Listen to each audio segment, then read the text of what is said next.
चत्तारि मंगलम अर्हंता मंगलम सिद्धा मंगलम साहु मंगलम केवली पनत्तो धमो मंगलम चत्तारि लोगुतमा अर्हंता लोगुतमा सिद्धा लोगुतमा साहु लोगुतमा केवली पनत्तो धमो लोगुतमा चत्तारि शरणं पौजामि अर्हंता शरणं पौजामि सिद्धा शरणं पौजामि साहु शरणं पौजामि केवली पनत्तो धमो शरणं पौजामि चार शरण चार मंगल चार उत्तम करे जे भवसागर थी तरे ते सकल कर्म नो आणे अंत मोक्ष तना सुखले अनंत भाव धरीने जे गुण गाय ते जीव तरीने मुक्ति जाय संसार माई शरण चार अवर शरण नहीं कोई जे नर नारी आदरे तेने अक्षय अविचल पद कोई अंगूठे अमृतव से लब्धि तना भंडार गुरु गौतम ने समरिये सो सदाय मनवांछित फलदाता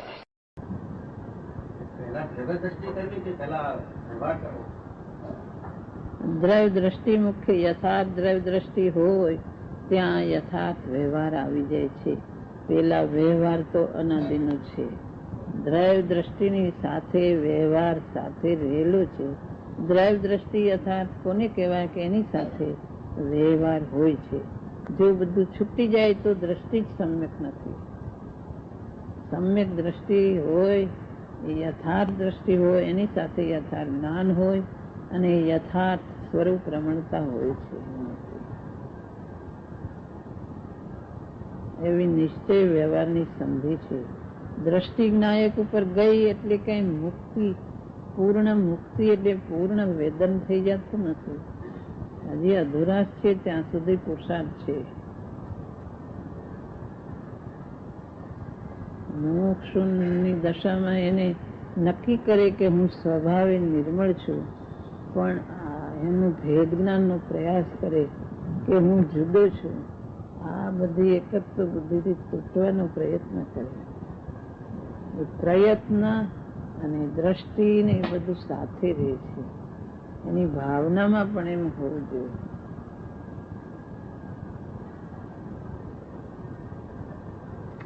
કઈ નાશ થયો નથી. સ્વભાવને પોતે ગ્રહણ કરે, જેવો સ્વભાવ છે એવું જ ગ્રહણ કરે. પછી પર્યાયમાં અધુરા છે, અશુદ્ધતા છે, એ બધાને ટાળીને શુદ્ધતાનો પ્રયાસ કરે.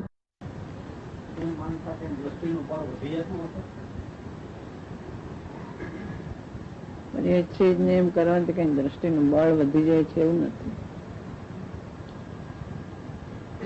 જેમ છે એમ યથાર્થ જાણે તો દ્રષ્ટિનું બળ વધે છે. પર્યાય છે નથી જ એ માનવું એ કઈ એવો દ્રષ્ટિનો વિષય નથી. દ્રવ્યની એની દ્રષ્ટિના વિષયમાં નથી, પણ પર્યાય વસ્તુ જ નથી ને દ્રવ્યને પર્યાય જ નથી એવું કઈ યથાર્થ જ્ઞાન નથી. દ્રષ્ટિના વિષયમાં નથી. દ્રષ્ટિના વિષયમાં એ આવતી નથી પર્યાય. એનું ધ્યેય એક દ્રવ્ય ઉપર છે. એટલે પર્યાય એની દ્રષ્ટિમાં નથી એટલે કઈ પર્યાય જ નથી એમ નથી. રાજને જાણવા અને એ રીતનો પોતાનો સ્વભાવ તરફનો પુરુષાર્થ ને જાણવા, તો એ ત્રણે જાણવામાં કઈ ફેર છે? જાણવું એ તો જાણવું જ છે. રાગને જાણે કે પરને જાણે કે પુરુષાર્થને જાણે, પણ એનું સ્વરૂપ જાણે કે રાગ તે વિભાવ પર્યાય છે, બીજું શરીર આદિ પરદ્રવ્યો છે, અને આ પુરુષાર્થ છે એ સ્વરૂપ તરફનો પુરુષાર્થ છે. એનું સ્વરૂપ જેમ છે એમ જાણે. જાણવું તો જાણવું છે, પણ એનું સ્વરૂપ કઈ જાતનું છે એ જ્ઞેયોના સ્વભાવ જુદા જુદા છે એમ જાણે જાણવું જ છે. જ્ઞેયોના સ્વભાવ જુદા જુદા છે, જેમ ફળ પદાર્થ છે તો એની સાથે કઈ સંબંધ નથી. એ તો જેવું વસ્તુ છે એ જાણે છે એમ પ્રકાર. એટલે આ જે પરદ્રવ્ય મારું સ્વરૂપ નથી, પરદ્રવ્ય હું જુદો છું. આ વિભાવ પર્યાય મારો સ્વભાવ નથી. અને આ હું સાધના કરું છું. આ જે પર્યાય છે અંશ છે, પૂર્ણ અંશી જે આખો છે એ આખો છે એ સ્વરૂપ જુદના અંશ છે. જેમ છે એમ જાણે બધા પ્રકાર યથાર્થ જાણે છે પોતે. બધા જાણવાના પ્રકાર છે. જ્ઞાન તો બધું જાણે છે, યથાર્થ જાણીને પછી જે પુરુષાર્થ કરવા યોગ્ય હોય એ તરફનો પુરુષાર્થ છે. હે છે ને હે જાણે, ઉપાધિ ને ઉપાધિ જાણે છે, જેમ છે એમ જાણે છે, ઉપર દ્રષ્ટિ રાખે છે. સાચવીને દ્રષ્ટિનો વિષય ગ્રહણ કરીને બધા કાર્યમાં જોડાય છે. એક વસ્તુ સ્ફાટિક, એને ગ્રહણ કર્યું સ્ફાટિક છે, પછી ધોળું છે ને એ ચળકાટ વાળું છે ને એ બધા એના ભેદ પડ્યા. પણ એક ગ્રહણ કર્યું કે હું ચૈતન છું, એનું અસ્તિત્વ, એ અસ્તિત્વને ગ્રહણ કર્યું એ રાખીને બધું જાણે છે. એને અસ્તિત્વને અસ્તિત્વ જાણે, પર્યાયને પર્યાય જાણે, મલિનતાને મલિનતા જાણે, એમ જાણે છે. એને જુદું પાડે છે. આ હું નથી, આ પરદ્રવ છે, આ વિભાવ મારો સ્વભાવ નથી, આ પુરુષાર્થ છે. નાયકની ધારાને ઉગ્ર કરે છે, જાણે એનો વિવેક કરે છે. એ પ્રમાણે એનો પુરુષાર્થ ચાલે છે. પોતાના અસ્તિત્વની પકડ રાખીને બીજા જે ભાવો જેમ રૂપે છે એ રૂપે એને એ જાણે છે. બરાબર. એ રીતે જે એને લાભરૂપ હોય, જયારે કાર્યમાં જોડાય છે, જે પોતાનું નથી એનાથી જુદો પડે છે. એટલે લાભરૂપ જે જણાય છે એ તરફ સહેજે એનો જોડ કરે છે, અને જે નુકસાન રૂપ છે એ તરફ એ છૂટવા પ્રયત્ન કરે છે. ઘર સાચવીને બધા કાર્યમાં જોડાય છે, તો એ ચૈતનના ઘર ઉપર દ્રષ્ટિ મૂકે એટલે એમ મૂકે એટલે બીજું છૂટી જાય ને ઓલું કરે તો ઓલું છૂટી જાય, એવું નથી હોતું.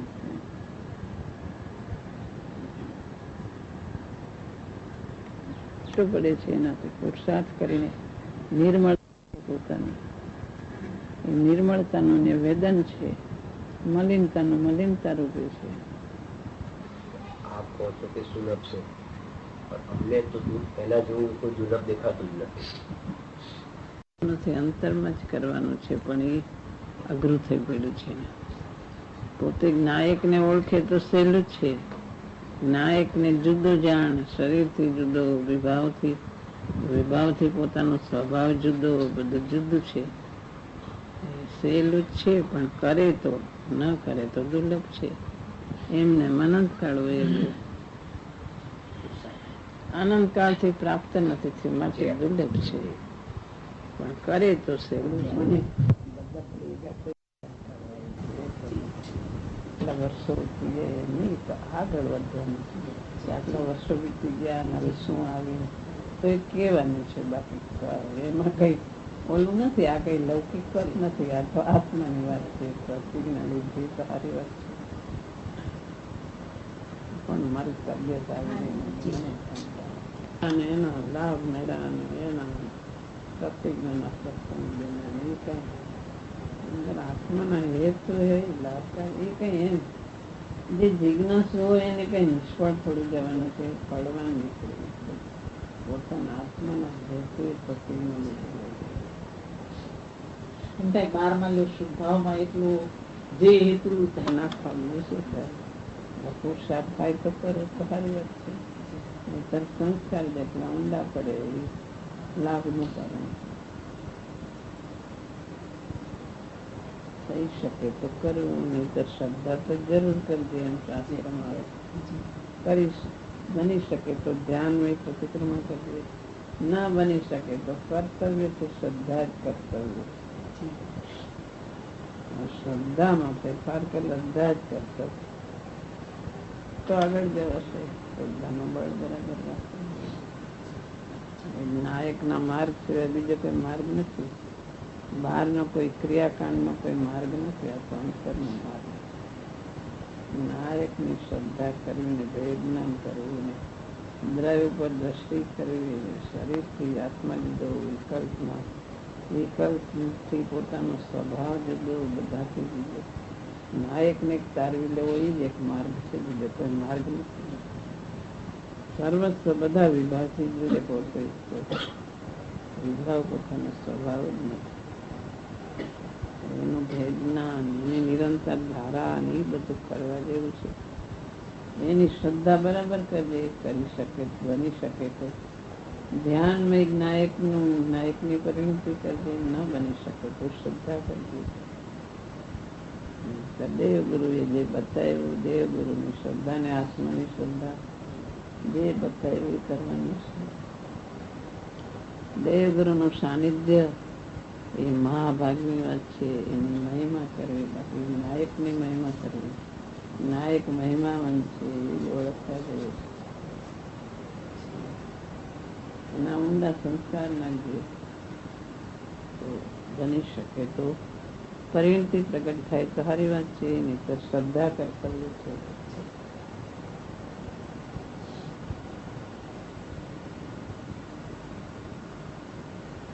છ 14 બધું કેટલા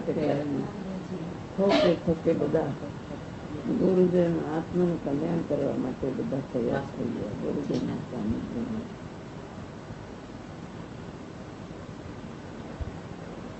બધાના પ્રસંગ ઘડી ઘડી આવે તો એક આનંદની વાત છે. મારી તબિયત આવી, આટલા વર્ષો બધાને આનંદ છે. એને રીતે છે સારી વાત છે. વાણી સાંભળી કેટલા વર્ષો બધા કેટલા આનંદ પ્રતિજ્ઞા લીધી ત્યારે બધા કેટલા નાના નાના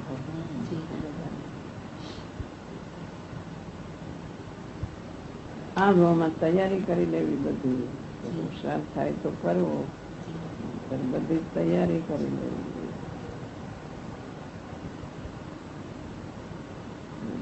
દેશના લબ્ધિ કે ગુરુદેવને દેશના લબ્ધિ મળી છે.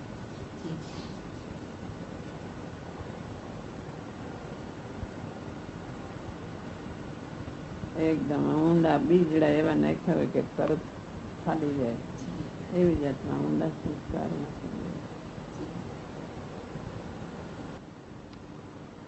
થોક બંધ થયા છે, કોઈ પરચુરણ થયા છે. બધા નોખા નોખા દિવસો આવે ને ત્યારે બધા ઓલા દર્શન હોય ને એમાં વચ્ચે વચ્ચે આવી જાય છે. બધા ચૂપટા ચૂપટા હોય છે. સંગાવે આવો પ્રસંગ છે. મહાભારત બને છે. આ બધું દુર્લભ એ બધું સાંકળ્યું એ મહાભાગની વાત છે. એમાં આત્મા પોતે તૈયાર થાય, તૈયાર થાય તો થઈ શકાય એવું છે. ગુરુદેવ મળ્યા ના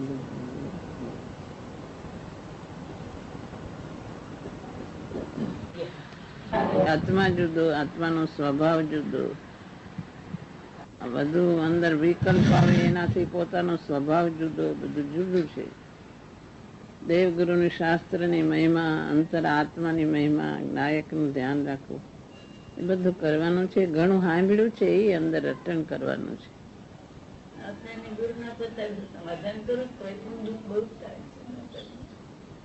પ્રયાસ કરવો.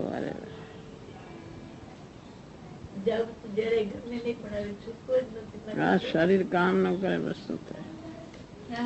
શું થાય? જવું પડે.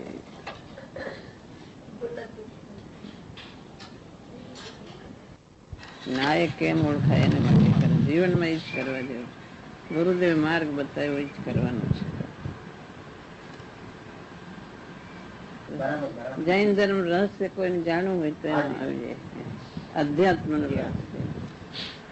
ઓલામાં આવું નાનું ગીતા ને આ બધું આવે. આપણે આ નાનું આપણું શાસ્ત્ર બધા કોઈ ફેરવી ન કે તો આટલામાં નાનામાં આવી જાય. બાળકોને કામ આવે, મોટાને કામ આવે, બધાને કામ આવે. અને સિદ્ધાંત પ્રવિષ્ટા જેને સમજવું હોય એને માટે ઈ પણ છે ને આ પણ છે. અધ્યાત્મ ગીતા તો બધા છે શાસ્ત્રો. આ નાનામાં બધું વિવરણ કરેલું છે. થોડું થોડું ઈ બધું અંદર નવ તત્વ એનું થોડું અંદર લોક સ્વતઃ એવું બધું થોડું નાખી બધાને કામ આવે એવી જાતની.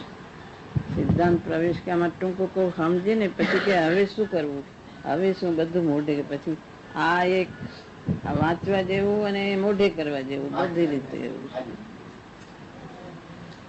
સમયસર જેને બધું વાંચે એને તો સારી વાત છે, પણ ન વંચાય એને ટૂંકામાં આવી જાય, મૂળ ગાથાઓ આવી જાય.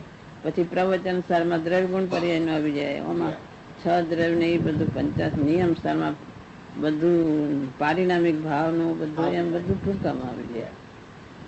કળશમાં બધું સ્વાનુભૂતિ બધું તત્વ, બધામાં તત્વ આવી જાય છે. શું આવે છે જાણવા માંગે ને તો આટલામાં આવી જાય.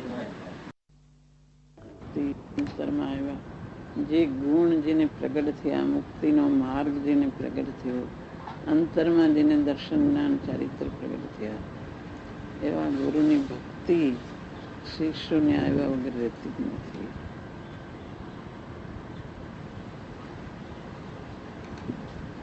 આચાર્યો પણ શાસ્ત્રો લખે છે ત્યારે સિદ્ધ ભગવાનને, હરિહંત ભગવાનને નમસ્કાર કરીને જ લખે છે, મોટાને આગળ રાખીને જ શાસ્ત્રો લખે છે. આચાર્યોને પણ એવી જાતની માત્ર લખવા ખાતર નહીં, ભાવથી લખે છે. કુંદાચાર્ય દેવ પણ કહે છે કે મને જે આત્મા વૈભવ પ્રાપ્ત થયો તે મારા ગુરુથી પ્રાપ્ત થયો. હરિહમ દેવાદિદેવ, હરિહંત દેવ, ભગવાન એની પરંપરા અને મારા ગુરુએ જે મને દેખાડ્યું આત્માનો વૈભવ, એનાથી મને પ્રગટ થયું છે એમ કે છે. ગુરુની ભક્તિ તો આવ્યા વગર રહેતી નથી. જેને આત્માની સાધના કરવી છે એને ગુરુની ભક્તિ તો સાથે હોય છે.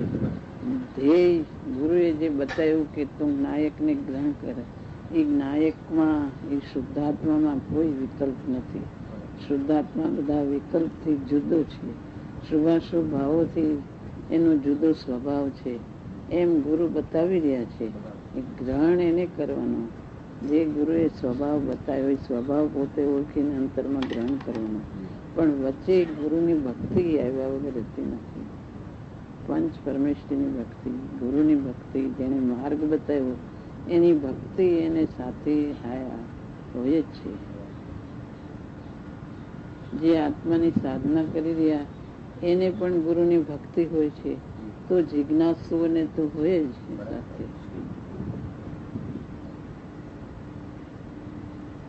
જેને દર્શન જ્ઞાન ચારિત્ર પ્રગટ થયા એવા આચાર્યો પણ ગુરુની ભક્તિ, ગુરુને આગળ રાખે છે. પદ્મનંદી આચાર્ય પણ જયારે શાસ્ત્ર લખે છે તે દિનેન્દ્ર દેવની કેવી ભક્તિ કરે છે. તમારા દર્શનથી ભગવાન મારું બધું ચડી જાય છે. ભગવાન તમે આ વાદળાના જે કટકા થયા એમાં તમે જયારે મેરુ પર્વત ઉપર અભિષેક થયો ત્યારે જે ઇન્દ્રે હાથ લાંબા કર્યા, વાદળાના કટક, કેવી જાતની ભક્તિ કરી જાય. આચાર્યો પણ જે આત્માની આરાધના કરે છે, 6ઠ્ઠી 7મે ગુણસ્થાને જોડતા હોય છે, નિર્વિકલ્પ તત્વમાં નિર્વિકલ્પ સ્વરૂપે પરિણમી જાય છે વારે વારે, તો એ બહાર આવે ત્યાં શાસ્ત્રો લખે, તત્વના ભક્તિના બધા લખે. તે આચાર્યોને પણ હોય છે. સમ્યક દ્રષ્ટિઓ જે ગ્રસ્તાશ્રમમાં હોય એને પણ ગુરુની ભક્તિ હોય છે. તો જિજ્ઞાસુ અને તો ગુરુની ભક્તિ પોતે કાંઈ જાણતું નથી અને જે માર્ગ બતાવી રહ્યા છે એની ભક્તિ આવ્યા વગર રહેતી નથી. તત્વ વિચાર, દેવ ગુરુ શાસ્ત્રની ભક્તિ બધું આવે છે. અંતરમાં વૈરાગ, વિરક્તિ, શુભાશુભ ભાવોથી, વિભાવથી વિરક્તિ અને ગુરુની ભક્તિ, સ્વભાવની મહિમા, એ બધું જિજ્ઞાસુની ભૂમિકાઓમાં હોય છે.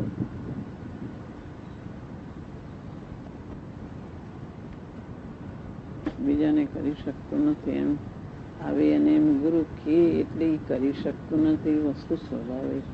પણ એને ભાવનામાં, શુભ ભાવમાં પોતે આગળ જવું છે, એમાં એને શુભ ભાવો આવ્યા વગર રહેતા નથી. ગુરુ આગળ એકદમ વિનયવાન અને ભક્તિ આવ્યા વગર રહેતી નથી. દ્રવ્ય દ્રષ્ટિએ પોતે પ્રભુ જેવો છે, તો પર્યાયમાં હું પોતે પામર છે, પ્રભુ ભગવાન ગુરુદેવ હું તો પામર છું, એવી ભાવના એને હોય છે. પણ આવે છે પોતે દ્રવ્ય દ્રષ્ટિ પ્રભુ જેવો પણ પર્યાયમાં પામરતા છે.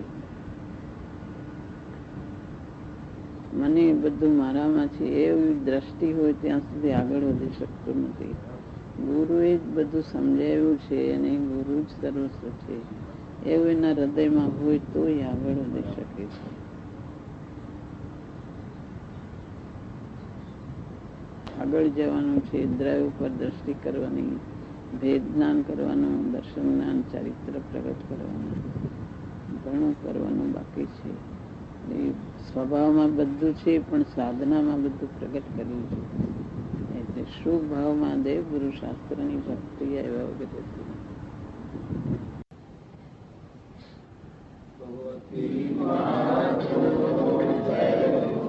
માતાજીની અમૃતવાણી.